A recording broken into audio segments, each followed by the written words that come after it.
آپ بتائیے تھوڑا سا تعارف. میرا تعارف میں بتا رہا ہوں. میرے ہی 2 کتاب کے اندر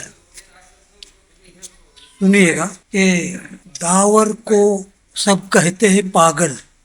میرا نام حبیب اللہ نور الدین محمد تخلص داور اندلیب. داور کو سب کہتے ہیں پاگل اور سمجھتے ہیں سنکی، لیکن وہ جو بھی کہتا ہے سب کے من کی. کل تک تو یہ لوگ ہمیشہ ہمیں نکما کہتے تھے. کل تک تو یہ لوگ ہمیشہ ہمیں نکما کہتے تھے. اب کہتے ہیں اسی گاؤں میں داور صاحب رہتے تھے. سوال کیجیے. اللہ کے فضل و کرم سے مراٹھی، یہ مبالغہ آ رہی نہیں ہے، لیکن مراٹھی، اردو، ہندی اور کبھی کبھار میری مادری زبان کوکنی میں لکھنے والا ایک شاعر کسی بھی ایک زبان کو لے کے چلتا ہے، چاہے وہ گلزار ہو، مجنو سلطان پوری ہو، جاوید اختر ہو، علامہ اقبال صاحب ہو، غالب صاحب ہو، ایک زبان.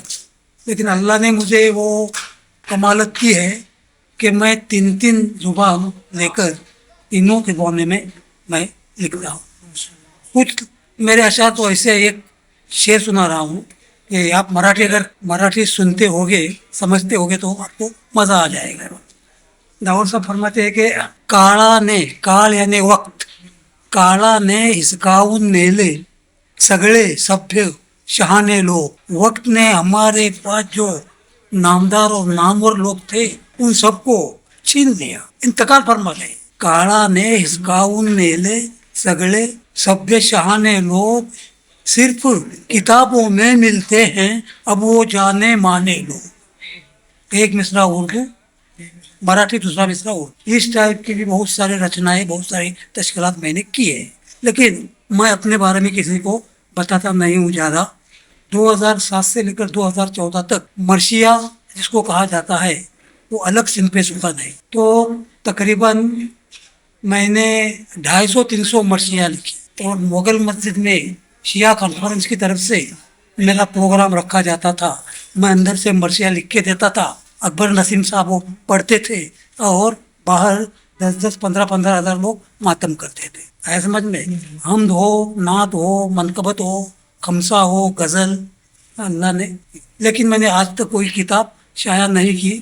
2007 سے 2015 تک میرے کچھ البم بازار میں آئے ضرور، لیکن اس کا بھی میں نے کبھی فائدہ نہیں اٹھا. کچھ ہی ابھی آگے کیا ارادہ ہے؟ ہاں آگے ویسے آپ کے اندر خصوصی تو باہر جانا کی یہ ہمارے بھرپور داس ہے، تابش ان کا نام ہے. یہ بھی اچھے آرٹسٹ ہیں جن کو پورٹریٹ بولا جاتا ہے. ماشاء اللہ. اور ابھی آگے ارادہ کچھ زیادہ نہیں ہے. کتابیں دیکھو، ایک میں لوگوں کو میں بتا رہا ہوں، میں اس قسم کا شاعر نہیں ہوں. لوگ مجھے سنے، لوگ مجھے پہچانے. میں جو لکھتا ہوں وہ اگر میں لکھوں گا نہیں، میں جو کہتا ہوں وہ اگر میں کہوں گا نہیں تو میں پاگل ہو جاؤں گا، لوگ مجھے پتھر ماریں. اپنے دل کے تسلی کے لیے میں لکھتا ہوں، وہ چاہے کوئی پڑھے نہ پڑھے، اس سے مجھے کوئی سروکار نہیں. دل کے سکون کے لیے سکون آیا تھا. بس میں ہی نہیں، ہر شاعر جو لکھتا ہے وہ اپنے دل کے، اگر وہ نہ لکھے تو کیا کرے. لیکن ایک بات میں بتا رہا ہوں آپ کو، میرے ایک شعر کا حوالہ دے رہا ہوں کہ ہر فکر شاعری میں صداقت کا نور ہو. شاعر کا کام ہے سچائی بیان کرنا.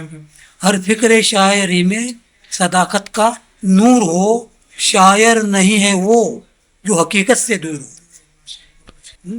تو آگے ایسا کوئی اپنا نہیں. بہت ساری غزلیں، بہت ساری نظمیں ہر زبان میں نے لکھی، وہ شائع ہو. میرا مصدر صاحب مجھے پتا ہمیشہ بولتے رہتے ہیں. میری پہچان بھی بہت بڑی ہے.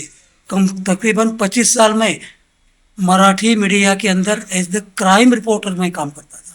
25 سال کے بعد میری میں پترکار ہو گیا.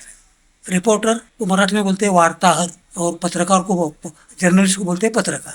لیکن اس کا بھی میں نے کبھی فائدہ، اس زمانے میں ایک خبریں حاصل کرنے کے لیے کتنے پپڑ بیلنے پڑتے تھے وہ ہم کو ہی معلوم. خبریں حاصل کرنا اور اخبار تک پہنچانا یہ آسان بالکل نہیں ہے.